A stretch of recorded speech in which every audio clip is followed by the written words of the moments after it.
m'appelle Valérie Jessica Laporte. Mon métier de base, c'est designer graphique. Ensuite, il y a photographe qui s'est greffé à ce métier-là qui est complémentaire. Je suis auteure aussi et j'ai fait du contenu sur les réseaux sociaux, énormément de sensibilisation. Quand on a un handicap, on se fait souvent fermer des portes. On se fait dire non, tu ne seras pas capable, non, tu ne pourras pas.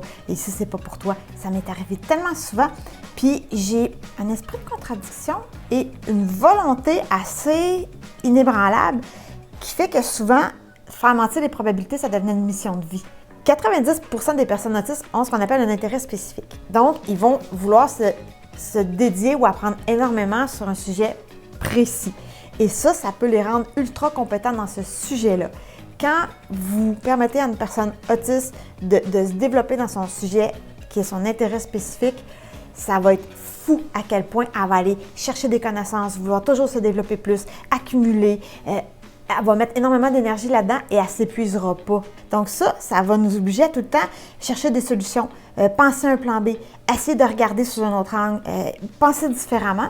Et en entreprise, cette créativité-là, qui n'est pas la créativité artistique, mais qui est la créativité au niveau des solutions, ça peut être extrêmement utile. J'aime ça travailler, j'aime ça faire quelque chose comme il faut. J'aime ça sentir qu'il y a une tâche, qu'il y a une intention, qu'il y a un début, qu'il y a une fin, puis qu'il y a un accomplissement dans la tâche.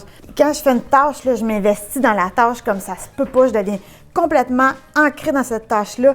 Je suis, on va dire, hyper focus, même si ça se dit pas. Il n'y a plus rien qui existe autour. Là. Je suis dans ma tâche. Si je fais quelque chose, je le fais bien. Je ne bâcle pas. Imaginons, à titre d'exemple, que je sois designer graphique dans une entreprise, OK? Mes défis ne seront pas reliés au travail. Ils vont être reliés à comment me positionner, où me placer, quand me lever. Est-ce que je dois interagir avec les personnes que je croise en m'y rendant? Est-ce que je dois interagir avec les personnes rendues là? Combien de temps? Que ça, je ne peux pas voir ça. Et pourtant, ça peut me nuire énormément et ça n'a aucun lien avec ma capacité à livrer le travail de designer graphique vraiment bien. Il faut miser sur les compétences de la personne. Il faut se rappeler pourquoi on veut que la personne travaille pour nous. Et tous les autres petits trucs qui pourraient vous mettre inconfortable ou peut-être mal à l'aise ou qui peuvent vous sembler incongrus, vous posez la question de est-ce que ça empêche la personne de réaliser ce pourquoi je l'ai engagé? Parce que souvent, on a tendance à engager une personne pour ses capacités relationnelles et pas pour le travail qu'elle est capable d'accomplir.